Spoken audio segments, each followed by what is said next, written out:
ഇന്ന് നമുക്ക് വളരെ സിമ്പിളായിട്ട് ഒരു പനീർ ബുർജി മസാലയൊക്കെ ചേർത്തിട്ടുള്ള ഒരു പനീർ ബുർജി എങ്ങനെ തയ്യാറാക്കുന്നതെന്ന് നോക്കിയാലോ. ഇത് നമുക്ക് ചപ്പാത്തിക്കും ചോറിനായാലും നല്ലതാണ്, എന്നാൽ ചപ്പാത്തിക്ക് ഇത് അടിപൊളി കോമ്പിനേഷനാണ്.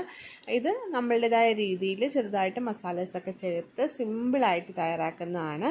അപ്പോൾ നമുക്ക് അത് എങ്ങനെയാണ് തയ്യാറാക്കുന്നത് നോക്കിയാലോ. ആദ്യം നമ്മളൊരു പാൻ ഒഴിച്ചു, പാനിൽ കുറച്ച് എണ്ണ ഒഴിച്ചു. അതിലേക്ക് നമ്മൾ കുറച്ച് പെരിഞ്ജീരകമാണ് ചേർത്ത് കൊടുക്കുന്നത്. പെരിഞ്ജീരകം ചേർത്ത് കൊടുത്തു. അതിനുശേഷം നമ്മൾ കുറച്ച് ഇഞ്ചി വെളുത്തുള്ളി ഒന്ന് അരിഞ്ഞ് അതിൻ്റെ കൂടെ ചേർത്ത് കൊടുത്തു.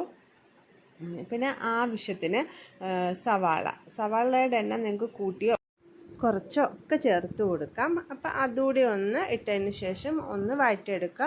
ഓവറായിട്ട് വഴറ്റി ബ്രൗൺ കളർ ഒന്നും ആവേണ്ട, ജസ്റ്റ് ഒന്ന് വഴണ്ട് കിട്ടിയാൽ മാത്രം മതിയാകും.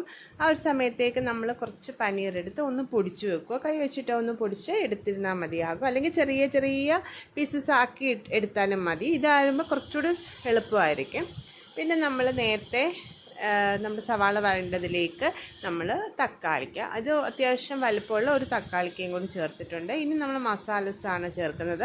മഞ്ഞൾപ്പൊടി, മുളക് പൊടി, മല്ലിപ്പൊടി, പിന്നെ ഗരം മസാലയോ അല്ലെങ്കിൽ ചിക്കൻ മസാലയോ ചേർത്ത് കൊടുക്കാം. അതുപോലെ തന്നെ കുരുമുളക്, നിങ്ങൾക്ക് സ്പൈസസ് ഒക്കെ വേണം എന്നുണ്ടെങ്കിൽ നിങ്ങൾക്ക് ആവശ്യത്തിന് കുരുമുളക് കൂടെ ചേർത്ത് കൊടുക്കുക. അതോടെ ചേർത്ത് കൊടുത്തതിന് ശേഷം നമ്മൾ ഇത് നന്നായിട്ടൊന്ന് വഴറ്റി കൊടുക്കണം. അപ്പം ഞാൻ പറഞ്ഞല്ലോ, സ്പൈസ് നമ്മളിപ്പോൾ ഒരു മസാല ബുർജി ആയതുകൊണ്ടാണ് ഇങ്ങനെ സ്പൈസസ് ഒക്കെ ചേർക്കുന്നത്. അതല്ല നിങ്ങൾക്ക് സിമ്പിൾ ബുർജി ആയിട്ടാണ് വേണ്ടതെങ്കിൽ ഈ മസാലാസ് ഒന്നും ചേർക്കണം എന്നില്ല. ഇച്ചിരി മഞ്ഞൾപ്പൊടി, ഇച്ചിരി കുരുമുളക് മാത്രം ചേർത്തെടുത്താലും നല്ല ടേസ്റ്റ് ആയിരിക്കും. അപ്പം നിങ്ങൾക്ക് ഏത് രീതിയിൽ വേണമെങ്കിൽ ഇത് ട്രൈ ചെയ്ത് നോക്കാവുന്നതാണ്. ഇനി ഇത് നമ്മൾ നന്നായിട്ടൊന്ന് വഴറ്റി കൊടുക്കുക. ആ ഒരു മസാലയുടെയൊക്കെ ഒരു പച്ചമണം മാറില്ല, അത്രയും പരുവത്തിൽ നമ്മളൊന്ന് വഴറ്റി കൊടുക്കണം. അതിനുശേഷം നേരത്തെ നമ്മൾ പൊടിച്ച് വെച്ചിരുന്ന ആ ഒരു പനീറും കൂടി ഇതിലേക്ക് ചേർത്ത് കൊടുത്ത്, പിന്നെ ഉപ്പ് നിങ്ങളുടെ ടേസ്റ്റിനനുസരിച്ചിട്ടുള്ള ഉപ്പൂടെ ചേർത്ത് കൊടുത്ത് ഒന്ന് മിക്സ് ചെയ്തെടുക്കുക. അപ്പോൾ ഇതെല്ലാം നമ്മൾ ചെറിയ ചെറിയ പനീറിൻ്റെ ചെറിയ ചെറിയ കഷ്ണങ്ങളാക്കിയിട്ടായാലും മുറിച്ചിട്ടിട്ട് പിന്നെ നമ്മളൊന്ന് പൊടിച്ചു കൊടുത്തിരുന്നാലും മതിയാകും. അതിൽ നിന്ന് കുറച്ചുകൂടി എളുപ്പമാണ് ഇത്. ഞാൻ കുറച്ച് ഇത് വേണ്ടി കുരുമുളക് കൂടെ ചേർത്ത് കൊടുത്തു. പിന്നെ മല്ലിയില ഇഷ്ടമുള്ളവർ അത്യാവശ്യം നല്ല രീതിയിൽ തന്നെ മല്ലിയില ചേർത്ത് കൊടുക്കുക. മല്ലിയില ഇഷ്ടം അല്ലെങ്കിൽ നിങ്ങൾ കുറച്ച് കറിവേപ്പില ചേർത്ത് കൊടുത്തിരുന്നാലും മതി. നല്ല മല്ലിയില ആയിരിക്കും ഇതിന് കുറച്ചുകൂടെ ഒരു ടേസ്റ്റ് കൂട്ടുന്നത്.